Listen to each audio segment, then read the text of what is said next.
আজকের অত্যন্ত বড় একটা খবর। মহিলাদের গৃহস্থলীর কাজেরও পারিশ্রমিক রয়েছে।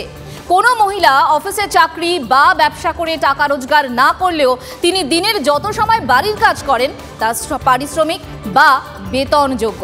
দুর্ঘটনাজনিত ক্ষতিপূরণ মামলায় রায় এমনই মত কলকাতা হাইকোর্টের। এই মুহূর্তে এই খবরের দিকে আমাদের নজর রয়েছে এবং এ নিয়ে আমরা কথা বলবো। একদিকে যখন নিউজ রুমে আমার সহকর্মী মিমি রয়েছেন এবং স্টুডিওতে বিশেষজ্ঞরাও রয়েছেন, বিশিষ্ট আইনজীবী উদয় শঙ্কর চ্যাটার্জিও আমার সঙ্গে রয়েছেন, আপনাকে স্বাগত। এবং বাচিক শিল্পী অভিনেত্রী আর যে শ্রী আমাদের সঙ্গে রয়েছেন, এদের সঙ্গে আমরা কথা বলবো। প্রথমে একটু মিমির কাছে যাই। মিমি, খবরটা যদি একটু বিস্তারিত বলো আমাদের। একদমই তাই, আমরা খবরটা শ্রাবন্তী থেকে আরো বিস্তারিত জানবো। মঞ্জিরা, এই মুহূর্তে দাঁড়িয়ে অত্যন্ত গুরুত্বপূর্ণ এই খবর যে গৃহস্থালী কাজ করেন মানে গৃহবধূরা মোটেই বেকার নয়। আজ হাইকোর্ট এটা আবারও মনে করিয়ে দিয়েছে যে যে মহিলারা অফিসে যাচ্ছেন না বা কোনো রকম ব্যবসা করে প্রত্যক্ষভাবে কোনো রকম উপার্জন করছেন না, যারা ঘর সামলাচ্ছেন, বাচ্চাকে মানুষ করছেন, তারাও কিন্তু উপার্জন করছেন।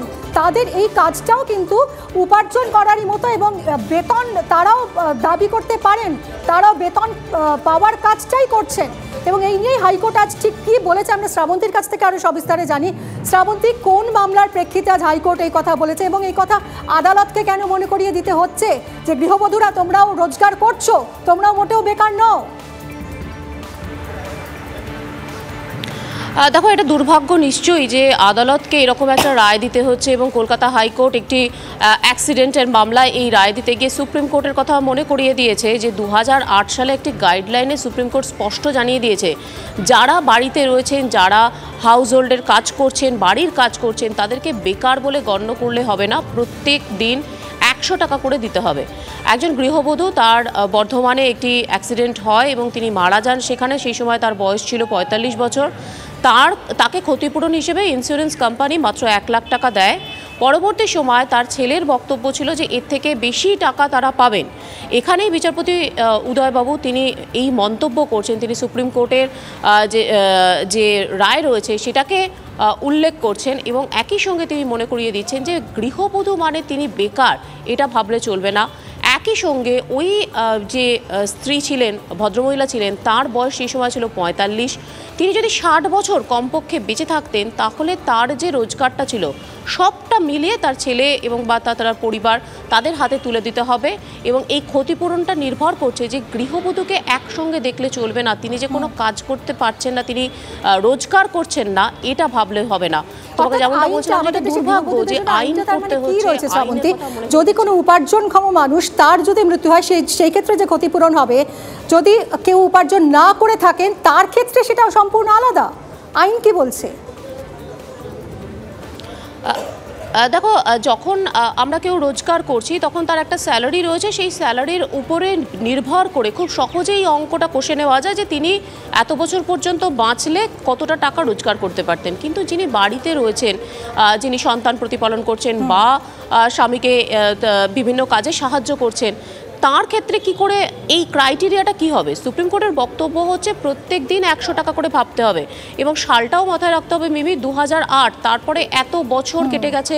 নিশ্চিত এই অঙ্কটা বাড়া উচিত। আমরা আজকের এই প্রোগ্রামে দেখব বিশেষজ্ঞরা বক্তব্য রেখেছেন যে এই মুহূর্তে যারা সংবিধানে নতুন আইন প্রণয়ন করছেন তাদের এই কথাটা ভাবা উচিত এবং নিঃসন্দেহে এই 100 টাকাটা আরও বাড়িয়ে বেশ কিছুটা টাকা করা উচিত, যাতে প্রত্যেকে এই কথাটা না বলতে পারে বাড়িতে গিয়ে তুমি তো বাড়িতে বসে আছো। একদমই তাই। এবং এটা যতটা সামনে আসবে ততই এর প্রভাব পড়বে সমাজে। যেটা তুমি বলছো যে সত্যি আমরা তাহলে আঙুল তুলবো না কখনো যে তুমি তো বাড়িতে রয়েছো, কোনো কাজ করছো না, আমি বাইরে যাচ্ছি, আমি কাজ করছি, আমি উপার্জন করছি, তুমি কি করছো? এই প্রশ্নটার বোধহয় এবার অবসান হওয়ার খুব প্রয়োজন। একদমই। আমি এখানে মিস্টার চ্যাটার্জি আপনার কাছেই যাই। প্রথমে হচ্ছে সত্যি তো এটার প্রয়োজন কতটা রয়েছে আদালতকে মনে করাতে হচ্ছে। ইদানিংকালে যদি আমরা দেখি বিভিন্ন ঘটনায় আদালতকেই মনে করাতে হয় এটা করণীয়, এটা করণীয় নয়। প্রথম কথা হলো আদালতই মনে করায়, কারণ আমরা অনেক কিছু ঘটনা ঘটে যেগুলো উচ্চ আদালত, সুপ্রিম কোর্ট, হাইকোর্টই আমাদেরকে মনে করায়। এক্ষেত্রে যে ঘটনাটি ঘটেছে 2006 সালে একটি দুর্ঘটনা ঘটে এবং সেই দুর্ঘটনায় একজন গ্রামের বধূ, তার স্বামী এবং তার একটি নাবালক পুত্র ছিল এবং সেই নাবালক পুত্রকে রেখে মোটর দুর্ঘটনায় মারা যায়। তখন আপনারা জানেন যে মোটর দুর্ঘটনায় মারা গেলে একটা নির্দিষ্ট ট্রাইব্যুনাল আছে, সেই নির্দিষ্ট ট্রাইব্যুনালে যায় এবং তাকে দেখানো হয় আনএমপ্লয়েড হিসাবে, বেকার হিসাবে দেখানো হয়, কোনো কাজ নেই, অতএব তার ইনকাম হলো, আয় হলো বছরে 15,000 টাকা, সেই হিসাবে একটা টাকা দেওয়া হয়। তারপরে 2008 এবং 2010 সালে সুপ্রিম কোর্টে মাননীয় অনারেবল জাস্টিস সিংভি এবং আমাদের পশ্চিমবঙ্গের থেকেই যাওয়া অনারেবল জাস্টিস অশোক কুমার গাঙ্গুলির দেওয়া একটা রায়ে অরুণ কুমার আগরওয়াল বলে একটি মামলায় অপূর্ব ব্যাখ্যা দিয়েছেন ওনারা, যে কেন ওই যে একজন গৃহবধূ তাদের থেকে আমরা কতটা বছরে ইনকাম করতে পারে গোটা দেশ, সেটা ওনারা দেখাচ্ছেন। 612 কোটি বিলিয়ন ইউএস ডলার ভারতবর্ষে সেই সময় 2010 সালে এরপর এই যে হোম মেকার মানে বেকার নন, এই বিষয়টার কি চেঞ্জ হয়েছে, পরিবর্তন হয়েছে? এই জাজমেন্টের পর শুধু এই মোটর দুর্ঘটনা জনিত মামলাতেই নয়, সর্বক্ষেত্রেই পরিবর্তন ধীরে ধীরে হয়েছে, কিন্তু সেই পরিবর্তনটা যতটা শহুরে আরবান এলাকায় হয়েছে ততটা গ্রামীণ এলাকায় হয়নি। শহরেও কি হয়েছে? আমি আসবো আপনার কাছে, শ্রী আপনার কাছেই আসি। সত্যি এখনো হোম মেকাররা কোনো কাজ করেন না, এটা কিন্তু আমরা প্রায় আপনার প্রায় প্রত্যেকটা বাড়িতেই শুনি। কি এমন কাজ করলো? এই ছবির সত্যি পরিবর্তন কি সম্ভব? এবং যদি এরকম একটা জায়গায় যে আদালতকে মনে করাতে হচ্ছে, আদালত সারা জীবন অনেক কিছু মনে করায়, কিন্তু মানুষ কতটা মানে সেটা হচ্ছে কথা। বিশেষত উনি যেটা বললেন যে গ্রাসরুট লেভেলে কতটা সেই সব মানুষেরা মানে, এবং তুমি যেটা বললে যে শহরে কেউ আদতে সেটা মানা হয়।